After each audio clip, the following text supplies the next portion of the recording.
Bonjour à tous, bonsoir, c'est comme le Phoenix. Aujourd'hui, nous nous retrouvons pour faire une nouvelle vidéo assez spéciale concernant un animé incroyable V2.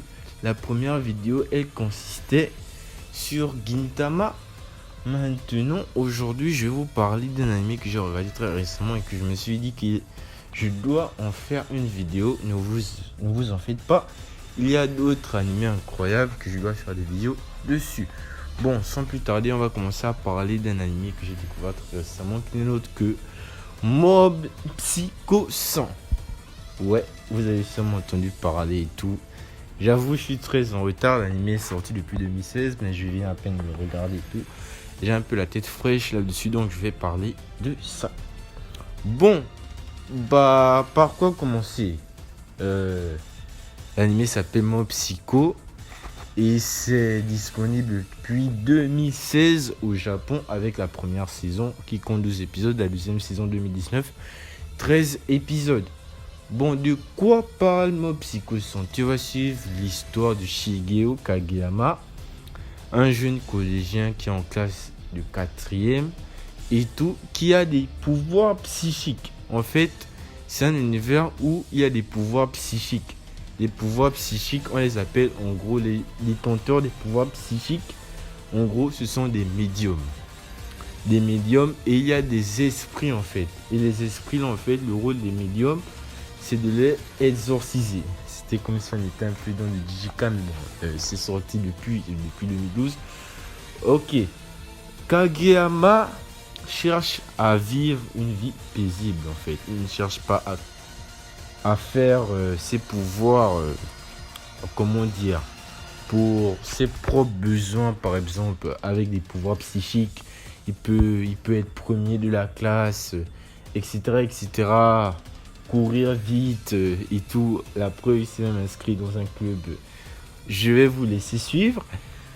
En gros, c'est ça. Il ne cherche pas à utiliser ses pouvoirs psychiques pour un avantage en fait.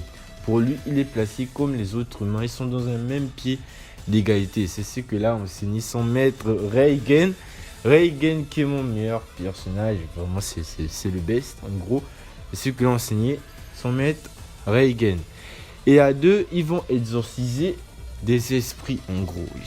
Ils vont exorciser des esprits, désolé, etc., etc. Ça va être ça un peu leur job. Et tout. Reigen, c'est le meilleur personnage.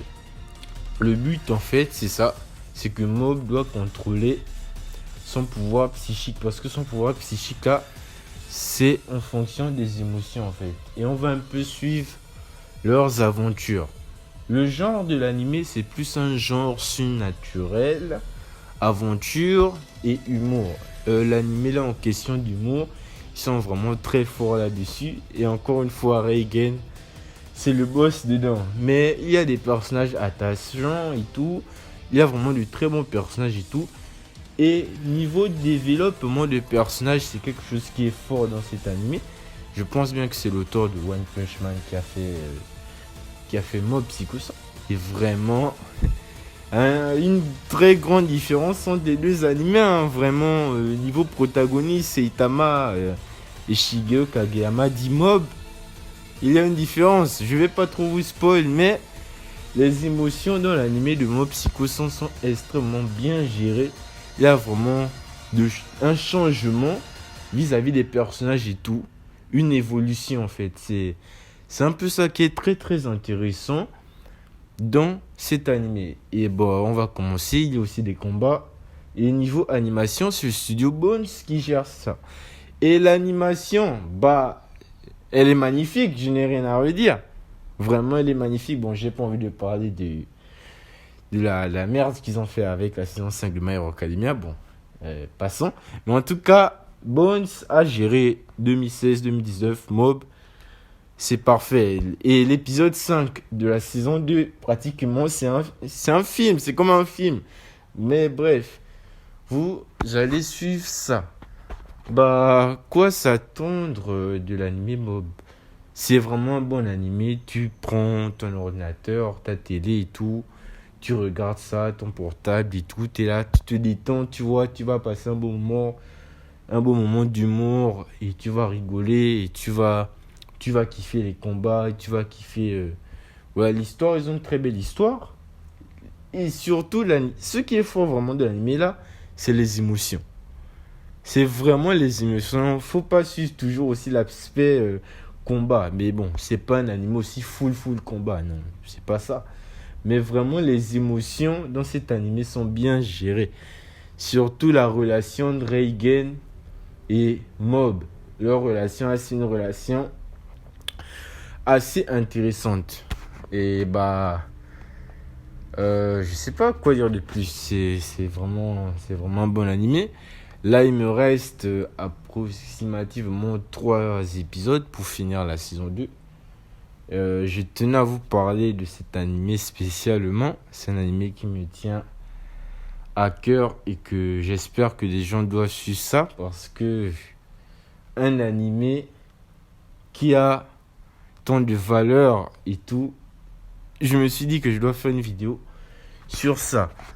Je n'ai pas d'autre chose à dire sur l'animé et tout. Les combats sont magnifiques, les émotions sont bien gérées.